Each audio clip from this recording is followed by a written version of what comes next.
হয়ে গেছে। তো হযরতে আলী রাদিয়াল্লাহু তাআলা আনহু যখন দেখলেন মদিনার অবস্থা খুব বেগতিক, মদিনাতে এখন খেলাফতের দায়িত্ব মদিনা থেকে আঞ্জাম দেওয়া সম্ভব না, এবার তিনি এই খেলাফতের যাবতীয় দায়িত্ব নিয়ে আসলেন কুফায়। এই কুফা থেকে খেলাফতের দায়িত্ব আঞ্জাম দিচ্ছেন। তো তিনি কুফা এবং বসরার মাঝামাঝি একটি জায়গা, ওই জায়গার নাম হচ্ছে সিফফিন, এই সিফফিন নামক জায়গায় অবস্থান করতেছেন।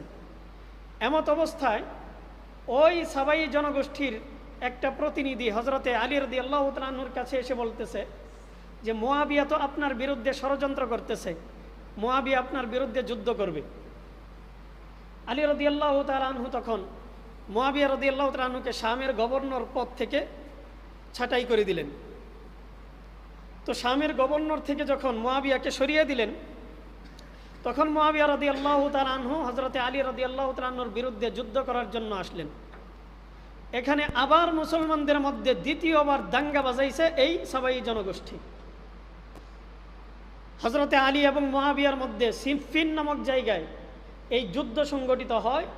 এই যুদ্ধের মধ্যে প্রায় ৭০,০০০ মুসলমান শাহাদাত বরণ করেছেন।